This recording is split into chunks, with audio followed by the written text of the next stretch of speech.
Hello class, this is Dr. Sharma again. I'm going over the fifth part of the financial statement analysis. In this part, we are going to talk about learning objective number 5. And the learning objective number 5 deals with the profitability assessment. So we are going to assess the profitability in this case. So now this is what we are going to talk about in this chapter. Okay, in the profitability, of course, number one ratio we'll be using is the asset turnover ratio. And next is the return on total assets, return on stockholders' equity, return on common stockholders' equity, earnings per share on common stock, price earning ratio, and then dividend per share as well as dividend yield. So these are some of the ratios we will be dealing in this segment of the presentation. And then I'll be also taking up a problem, a demonstration problem. So let's start the discussion. Now, first, of course, we have to understand what is profitability. Now, profitability is basically what is the ability of a company to generate future earnings, and it depends on relationship between companies operating results as well as the asset it has at its disposal to use in the operation. Because if you don't have the assets to run the operations, then you will not be profitable. So to become profitable, you have to have the resources. So the resources are going to be the operating assets. So that's so what we are looking at is we are looking at, does the company have resources to generate future earnings? So we are trying to develop a relationship between what they have earned and what was the resource available to them, so how profitable they are. So that is what we are going to do in this segment of the presentation. Now, as you can see, the first ratio we're going to talk about is the asset turnover ratio. And it measures how effectively the company is using its asset to generate revenue. That is the sales per dollar. So the asset turnover is computed using the ratio sales divided by total assets. Now here again we're doing the asset turnover ratio. We're going to exclude the long-term investment, because the long-term investment, as in the previous segment of the video I explained, that long-term investment is held or purchased for a different reason, not to use in the business. So here, in case of asset turnover, we are trying to find how effectively you are using the resources in the business to increase the sales.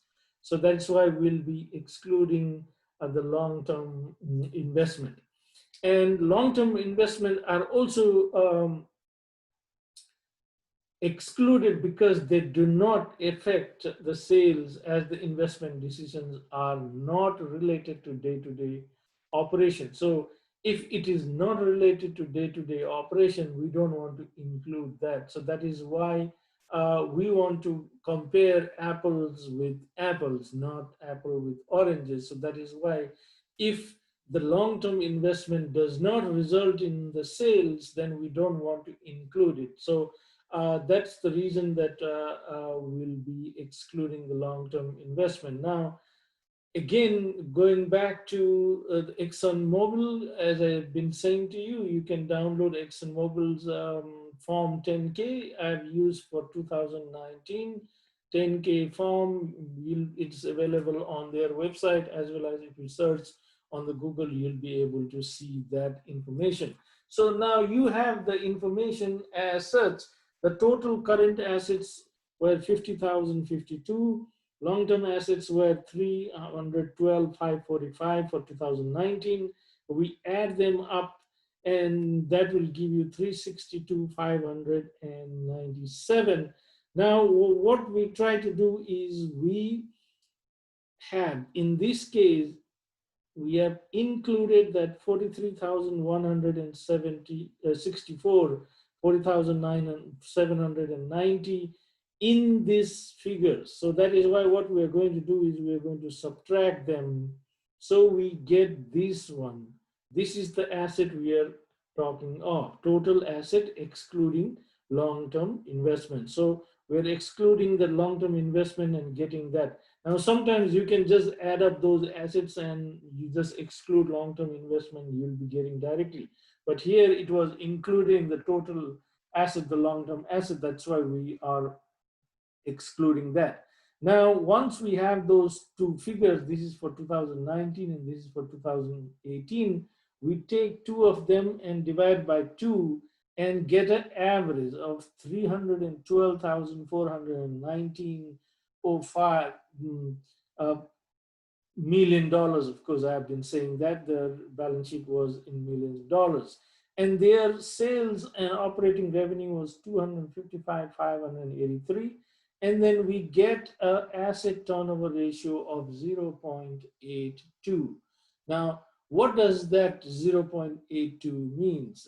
It essentially means if you invest $1 in the asset, then you will be able to make a sales of 82 cents. So that is depending upon the resources available. Now, we also sometimes use this to measure whether the company is investing in the long-term assets when they need it, or somebody just approached them and offered them to sell an asset, they're buying it. So because if you buy a $1 million worth of asset and it does not result in, let's just say, 820,000 worth of sales revenue, that means the asset was not effectively used or the purchasing decision was not good. So that is the interpretation part of asset turnover ratio. So asset turnover ratio basically measures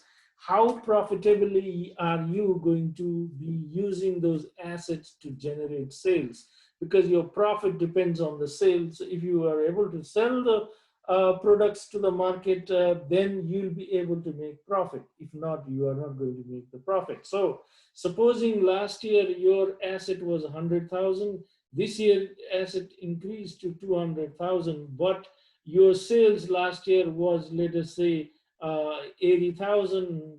This year is now only 82,000. So what does that mean?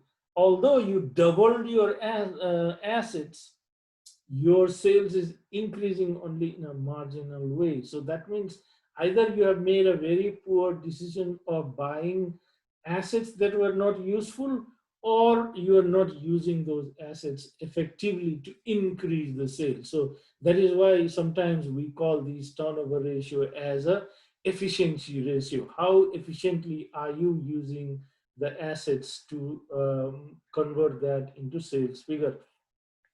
So that is your asset turnover ratio.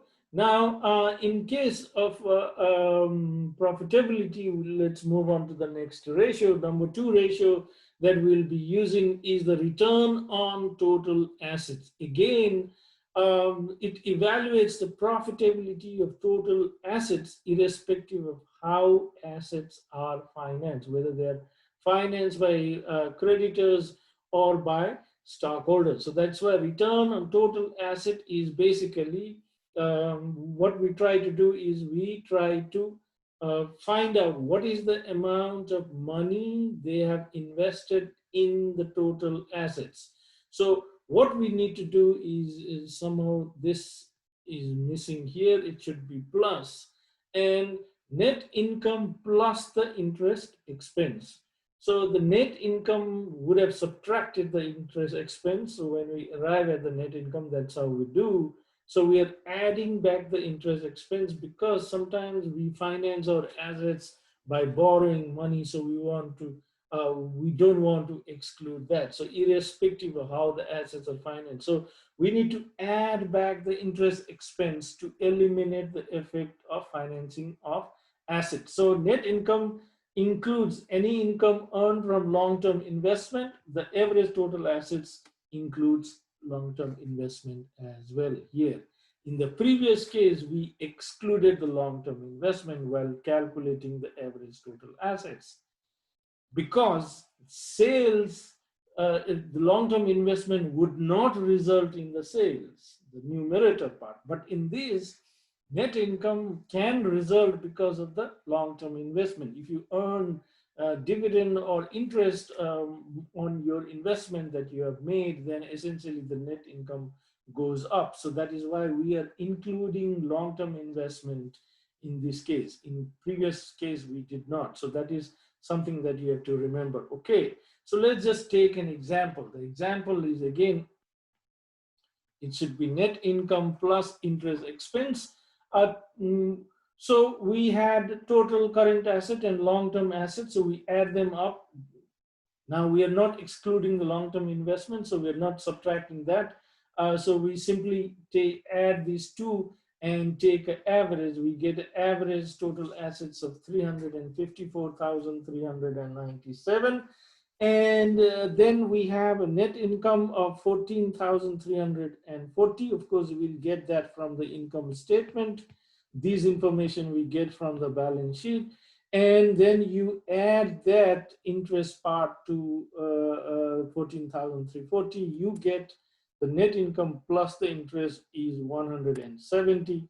Then this is Z item divided by D, that's the average one, this one here. So if you divide 15,170 with 354,397 times 100 will give you 4%. So that's how you calculate the 4%. Now, what does that mean? It means that every $100 the company invests in the total assets, it will result in an income of $4. So every $100 invested will result in $4 income. Now, as you know, that the energy sector is a very competitive sector. They work in small margins. They try to sell more and make profit. So that's why the profitability, as you can see, is not so high. This is 4%. Okay, now next measure of profitability is the return on stockholders' equity. Return on stockholders' equity, again, will evaluate the earning capacity of the company depending on how much money the stockholders have put in the company. So, of course, you know, the stockholders put in the money in or buy the stock of a company in a hope that the company will generate earnings and then it will pay them dividends. So they are interested to know how much money the company will generate. So that is why this is part of the profitability exercise. The formula is going to be net income divided by average stockholders equity. So again, I'm going to use ExxonMobil's balance sheet to demonstrate the calculation. So net income, of course, you will get from the income statement. So you'll have to look at the income statement, and stockholders equity will be calculated and given to you in the balance sheet. So you if you look at the balance sheet for ExxonMobil, the total stockholders equity was reported as 198,938. So average will be, if you add these two and divide by 2, will be 198,661, and net income is 14,340. Now, if you divide the net income with the average stockholders equity, so that is this B divided by A, will give you 7%. So what does that mean? It means every $100 the stockholder is investing in the business is making a profit of $7 for the stockholder. So that is the profitability aspect. Again, if you have a choice of investing in a company which is making $7, and if another company is there which is making $15 for every $100 I invest, as an investor, I would be interested in the $15 company. But sometimes some people go for a name recognition.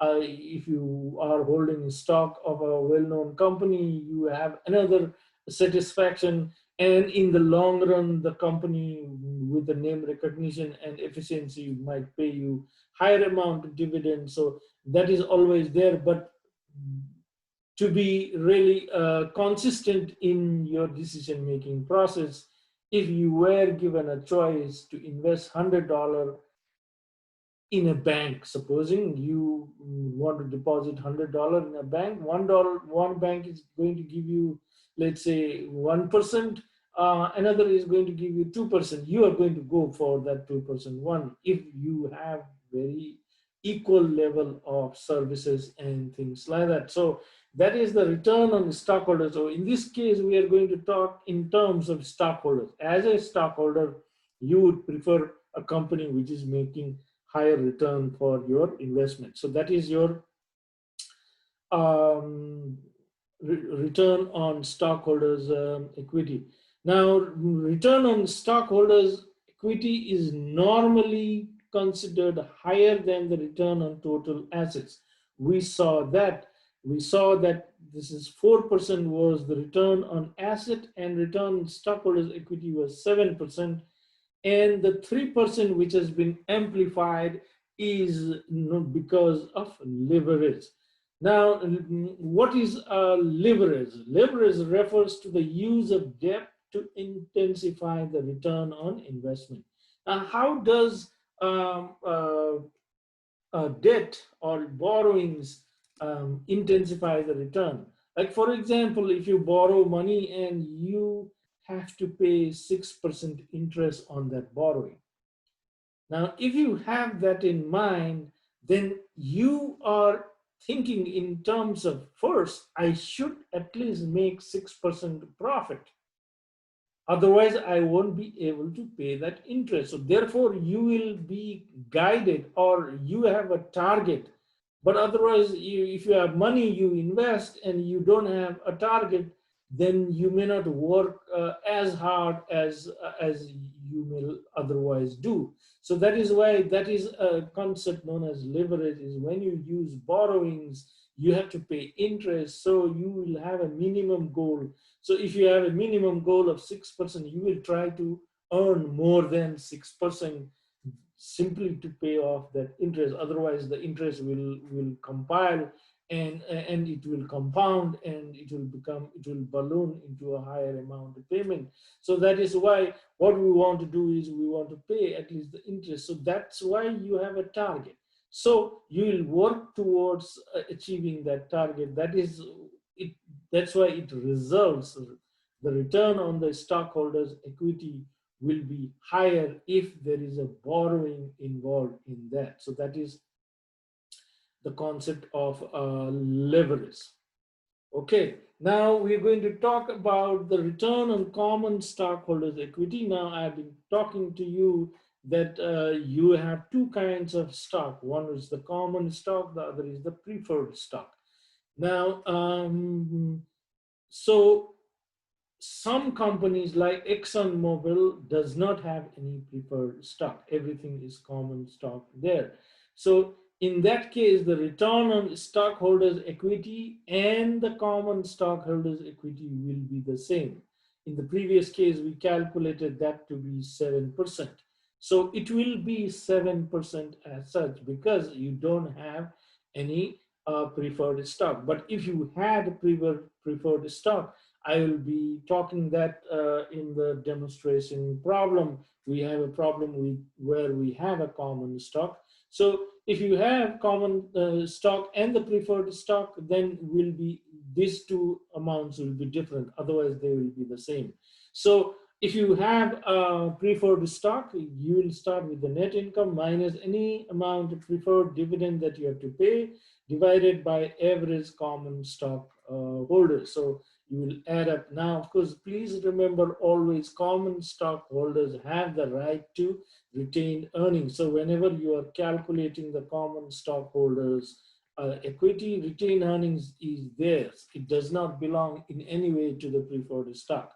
So that's how you'll have to remember that. So in this case, of course, we don't have an example to go by because the ExxonMobil didn't have preferred stock. So I wanted to purposefully take this example because of the fact that sometimes you will panic if you don't see the information. So here you should not. If you don't see a preferred stock, your return on common stockholders equity and the return on your return on common stock and return on stockholders equity will be the same. Okay, so that is important for you to remember. Now let's move on to the next profitability ratio. This is one of the most commonly used profitability ratio, and you will hear them talking about EPS. Now that is earnings per share on common stock. It measures per share profit earned by a company. So EPS must be reported in the income statement. So there are two types of EPS, basic and diluted. I don't want to go into detail about the two of them, but at the level of class that you are taking, you will be interested in the basic earnings per share, not the diluted one. Now, the diluted one takes into consideration if there is any bond or any other debt which can be later converted into a common stock. So we look forward to that possibility and then dilute our earnings per share. So how we dilute is the shares of common stock will increase if there is a possibility more people are going to be stockholders because of that option that you are given. So here in the earnings per share also you will be doing net income minus preferred dividend divided by shares of common stock. Sometimes the shares of common stock number will not be given to you. So that is sometimes you may have to calculate. So supposing you are given a common stock of 1 million and you are told each stock was 10. So that means this is the face value or the par value. So what will be your number of common stock? That would be 100,000. So that's how you will have to calculate that if you are not directly given the number here, the share of common stock outstanding. Okay, so that is earnings per share. Let's take ExxonMobil's earnings per share. Now, sometimes the earnings per share will be directly given to you, so you don't have to worry about that. If you are doing your PBL exercise, you will be reading the annual report and or the form 10K, and you will find the EPS there in the income statement. So you can just pick up that and discuss about it. So here what we have is we have common stock issued.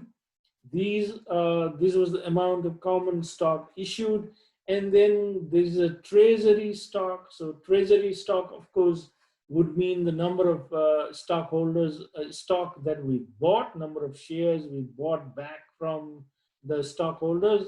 So these is the amount we are interested in. That is the common stock shares outstanding. So if you're directly given, that's well and fine. If not, that is the number you are looking at. And the net income, of course, we know we have been talking about 14,340, and it was 20,840. So now if you divide the net income with the common stock number of shares, we get 3.39, 4.92. Now, what does those numbers, what do the numbers mean? They mean that every $100 common stockholders invest, they will be expecting an earning of 3.39. Now, it does not mean they will be getting that as a dividend, but at least the company has earned, so there is a possibility of getting some dividend. So that is your earnings per share calculation. Now we go on to the price earning ratio.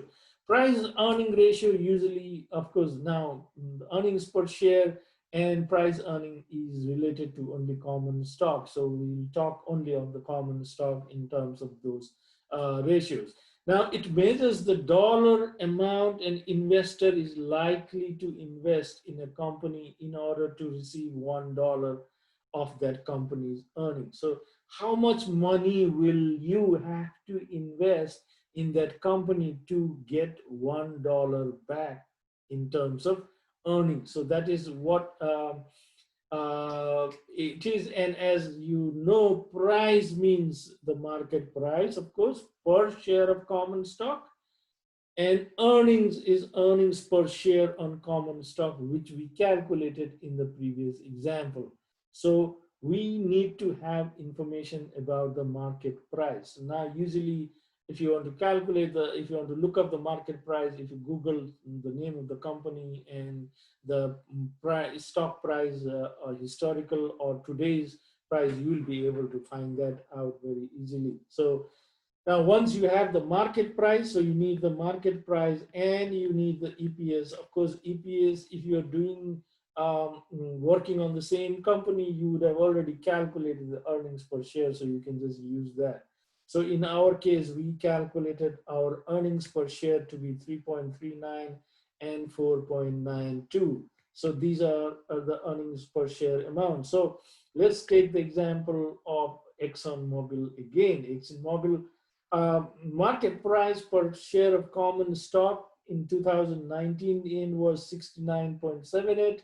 It was 68.19. It was trading at that price in the stock market. And we saw in the previous slide that the earnings per share was calculated as 3.39 and $4.92. We get a PE ratio of 20.58 and 13.86. So the PE ratio is, of course, the market price, that is A, and earnings per share, that is B. So A divided by B will be that figure. Now, as I said to you, what does that mean? It means the investor will have to invest $20.58 in ExxonMobil in order to receive $1 in earnings.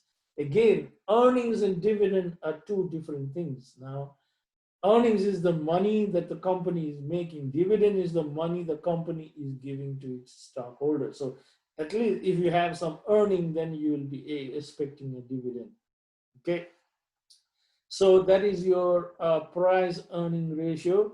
Now we have the dividend per share. Now this is very important for the stockholders.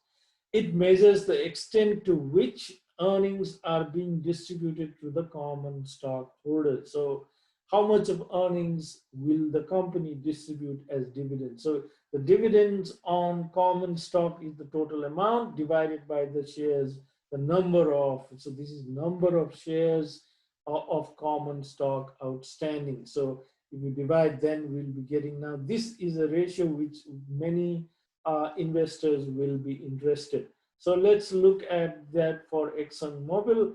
In ExxonMobil, of course, we have taken that common stock issued was this amount. These are numbers, okay, not dollar amounts.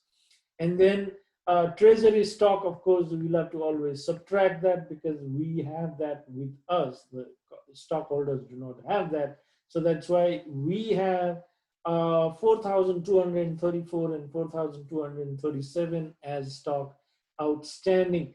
And the dividend the company paid during 2019 and 2018 were 14,652 and 13,798. That gives us a dividend of 3.46 and 3.26. So that's a fairly good amount of dividend the company has paid. So dividend per share is a 3. So if you invest in one share of that company, you will be expecting a dividend of 3.46. So that is a dividend per share. Now, of course, a comparison of dividend per share and earnings per share will indicate the earnings retained for use in the future operation. So now that's what is the retained earnings amount. So supposing if the company was earning 4.95 per share and they distributed, let's say, 3.25 per share as dividend. So this is your EPS and this is your DPS. So the difference is, of course, 1.70. So that is the amount of earnings retained in the company per share. So that's, of course, interpretation. So you will always see earnings per share to be higher than the dividend per share. Okay, now next issue that we'll be talking about is the dividend yield. Now, dividend yield measures the rate of return to common stockholders from cash dividends. So it is how much of yield are you getting out of the investment that you have made. So the investment that you have made is measured in terms of the market price for the company's share. And dividend per share is the amount of yield that you're getting. That is the return that you're getting. So the ratio between these two is a metric for investors, um, who are interested more in the dividend rather than the growth of the stock price. Because people buy stock for two reasons. Number one, as an investment, hoping that the price of the stock will increase. Because you remember when Amazon started, its stock was around $500, even maybe 10 years ago. But now it is trading at 3,000 some dollar amount. So now that is, so the growth, if you had one share in Amazon, let's say in 2009, now it would be 2015. So now that is a tremendous increase. So if you had lots of shares, let's say, even if you had 10 shares, the amount would be substantial. So some people buy stock for that reason, hoping the company's stock price will increase and they'll be able to sell at a profit. Another reason for people to buy stock is they want to have a control over that company. Because if by chance that you continue to increase your ownership to more than 51%, then you have a definite control over that company. So that's why sometimes you see a tug of war in the news about who is buying, and some company stockholder is buying more stock in that particular company or things like that. And the third reason people buy stock is to earn return, that is the dividend. So the dividend yield measures how much of return are you going to get for the investment that you are making. So dividend per share, we have already calculated that to be 3.46 for 2019 and 3.26 for 2018. If you remember that calculation, dividend per share was 3.46 and 3.26 that we already learned how we calculated. And we also know this is the market price that's given to you. So you'll be using the market price for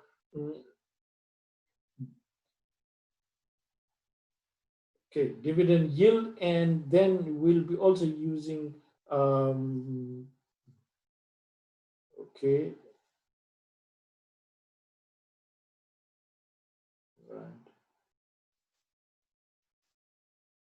Okay, so price earning ratio also uses the same data, that's the market price. So I just wanted you to know about that price earning ratio and the dividend yield ratio. So using that information, we get a 5% and 4.8%. So that is the yield. So if you invest $100 in that ExxonMobil, you're likely to get $5 as a dividend. So that is the investment part of it. Now I'm going to take up a problem. This is the problem that I'm going to take. Again, I'm continuing the same problem I had done for part 4. Now in part 5, we'll be taking the ratios that we have taken so far and calculating that, just to show you how we could go about. Now this is the income statement. One of the important element will be the sales amount. We talked about the net income. Then we'll be also interested in this interest part. And yeah, I think mostly that is what we'll be interested in this segment, in the income statement. Now, in the retained earnings, we'll be interested in preferred dividend amount and then the common stock dividend. That's the two kinds of dividend that they are used. So that would be your retained earnings. Now, there are two ways of calculating the dividends. If it is not, if the retained earnings is not given to you, you can also calculate the dividend. Like here, you are given 8% preferred stock and 400,000. So 8% of 400,000 will be 32,000. So if your retained earnings was not given to you and that figure was not available to you, you could have been able to calculate that preferred dividend. Okay, so that is all right. So now what we are going to do is we already calculated this. This is the requirement for part 4. We are not going to repeat that. This is the part we are going to calculate.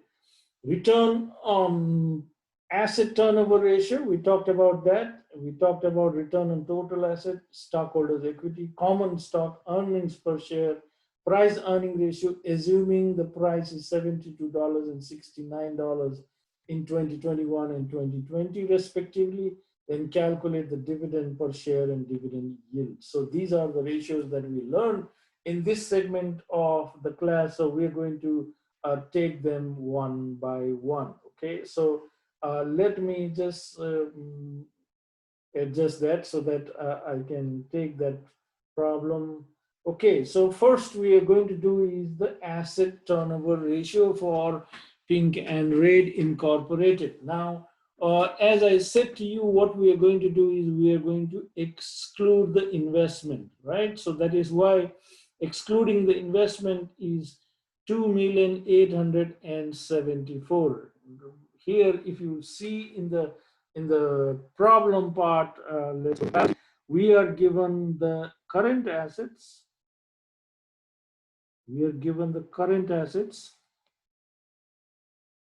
That's the current asset. And we are given the long-term investment. We are not going to take the long-term investment. So we're going to take this one, property, plant, and investment, equipment, sorry. So what we do is we add these two to get that amount here. Or if you want, you can also do 3,074,400 minus that amount of 200,000 of investment, you'll get to the same amount. So whatever way you want to do the calculation, I'm fine with that. So, but you need to show the calculation so that readers will understand how you got that number. Okay, similarly, we do the same thing. So this is the current assets and this is the long-term assets. Remember, in the long-term assets, we did not include the long-term investment. So that's the figure. And if you take the average of the two, we get 2,616,400. And if you look at your income statement, see your income statement here is 4 million. That, what is this? This is the sales revenue. So this is the sales revenue of 4 million. Now, so as I said to you, sales divided by average total assets. So that is this figure here. So what we are doing is you are doing a 4 million divided by 2,616,400 and you get a 1.53. So what does that mean? If you invest $1, you will be able to make $1.53. So if you invest $100, you will be able to make 153 in the sales. So that is how we have to understand. So it depends if you have a choice of investing money in this and in another project. Now you have to calculate the turnover and then see which is going to give you a higher turnover. So that is your asset turnover ratio. Next is the return on total assets. So return on total assets, of course, as you can see, the return on total assets is net income plus the interest expense divided by the total assets. So that's the return. So net income, we have the net income here in the income statement. So that is what we have, 196,000 as the net income. And what is the average assets? Of course, if you go to the balance sheet, now if you look at the balance sheet, let me clear this so that we can see it properly. Here, this is the asset, total asset, and this is the total asset for last year. So if I add the two assets and divide by 2, I'll be getting 2,806,400. So that is the amount. So if I add interest, because I'm going to add net income plus interest expense, that will give me 280,000. 280,000 divided by 2,806,400 will give me 9.98%. Let's just take it is 10%. So what does that mean? If I invest $100 in the asset, I will be able to make, it will be able to give me a return of $10. So that is what it means by that return on assets. So that is the second ratio we talked about in this segment of the video. So let's go on to the third one. The third one is the return on stockholders' equity. Again, the stockholders' equity, we know it is the total stockholders' equity. So you are given here, if you look at the balance sheet, you're given the total stockholders' equity in the balance sheet. Now, so what we have is that 1,506,000 came from 400,000 as preferred stock, common stock was 400,000, retained earnings was 400, 578, 400.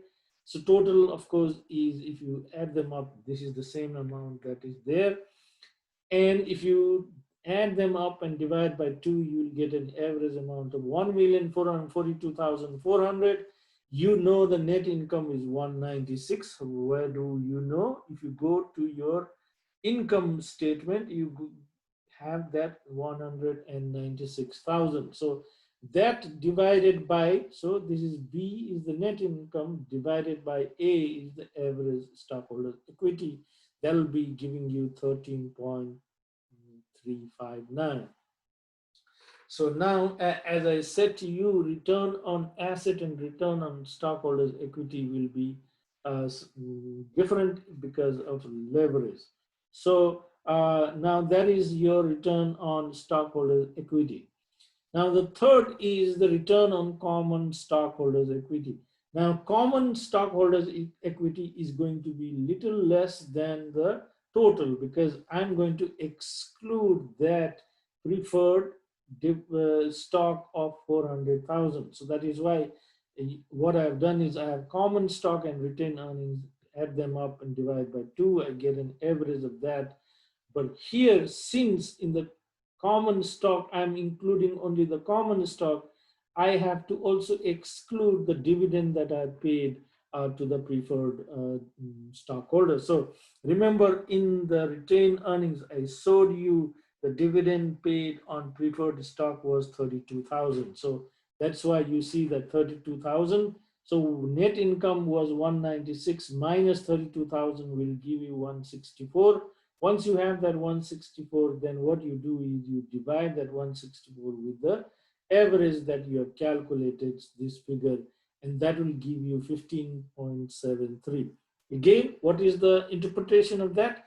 Every $100 an investor invests in common stock, it is likely to make an earning of 15.73. Now, does it mean the stockholder will get that money? No, it means that the company is able to generate that much of a profit. Okay, so that is a return on common stock. Remember in ExxonMobil case, they didn't have a preferred stock, so that's why we were not able to do the calculation. But in this example, I purposely took where it had both common stock and preferred stock. So you can see your total stockholders return was 13.59, but in this case it was 15.73 because the residue amount goes to the common stockholders. Okay, now next thing we are going to talk about is the earnings per share on common stock. Net income minus the preferred dividend. Again, we know the preferred dividend is 32,000 given in the problem. And we also know that your net income is 196 and 168 and 960. So that is for last year and this year minus the 32,000. As I said to you, another way of calculating preferred stock is the 8% of 400,000. But in this case, you're given the retained earnings statement, and specifically it says that's the preferred stock dividend. So therefore we have that figure, and you subtract it. That is the net income available to common stockholders. And so now what you do is you divide 164,000 with the amount of shares of common stock outstanding. Okay, so that is 40,000. We calculated that here in the first step. Now you may wonder, how did we calculate that? That is, of course, if you go to the balance sheet. Now here in the balance sheet, you are told that this 400,000 is the common stock, and here it says $10 par. So that means one stock is $10. So if you have 400,000, then what would be the number of common stock? That will be, shares will be 40,000. So that's how we got that 40,000. Okay. So divide by 40,000 will give you 4.10 and 3.42 as the earnings per share. So every stock you hold, that is the earnings that the company is able to make. Now, next is the price earning ratio. Again, remember in the problem we were given, yes, this is the problem. We were given that $72 was the stock price in 2021 and 69 was in 2020. That is given. Now, if of course in a real life situation, you will just look up the price and find out. So the earnings per share we calculated in the previous slide. These are the earning per share amount. So we got that from the previous slide. Okay. So that is how we got that amount. That is given to you. Okay, so now what we do is we calculate the ratio. That will be A, that is 72 divided by 4.10 will give me 17.56 and 20.18. Now what does that mean? As I explained to you before, it indicates that the investor will have to invest 17.56 in the Pink and Red Incorporated in order to receive $1 of Pink and Red earnings. So that is how we interpret that. That is the price earning ratio. Okay. Now the next one is the dividend per share. So the dividend per share, if you remember the formula, dividends and common stock. Now if you look at the retained earnings, let me clear that out so that you can see properly. Okay, the retained earnings shows that on common stock the dividend was paid of 36,000 and 24,000. And we already know that common stock outstanding is 40,000 for both the years. If you look at the balance sheet, here it is. If you look at the balance sheet, okay, I told you that $10 is par value and 400,000 for each of the years. So 400 divided by 10 will be 40,000. That's the number. The 400,000 is the dollar amount. In this case, I'm interested in number of shares in common stock. So that's the dividend per share is 0.90 and 0.60. So that is how we understand the dividend per share. So you're likely to get that amount as dividend. So now what we do is we want to know what is the yield of a dividend. So we already know the market price of the stock was 72 in the year 2021 and 69 in the year of 2020. And we calculated in the previous slide, the dividend per share was 90 cents and 60 cents. So those are the 90 and the 60 we got from.